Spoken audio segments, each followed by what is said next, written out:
Kahit alam na hindi na kailangan yung boto ko, still, kinumbinsi pa rin niya ako na sumama sa majority. Pero sir, bakit kayo hindi kahapon? Well,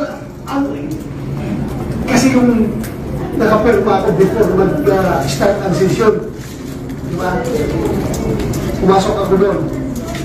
Tapos ngayon, nung sinaluhan ako ni Mix, talaga hindi ko napigilan na paiyak ako dahil for me, being a good soldier, ang gusto ko sabihin kay Mix doon is, sorry boss, I failed to win the war for you because I am one of his trusted lieutenants.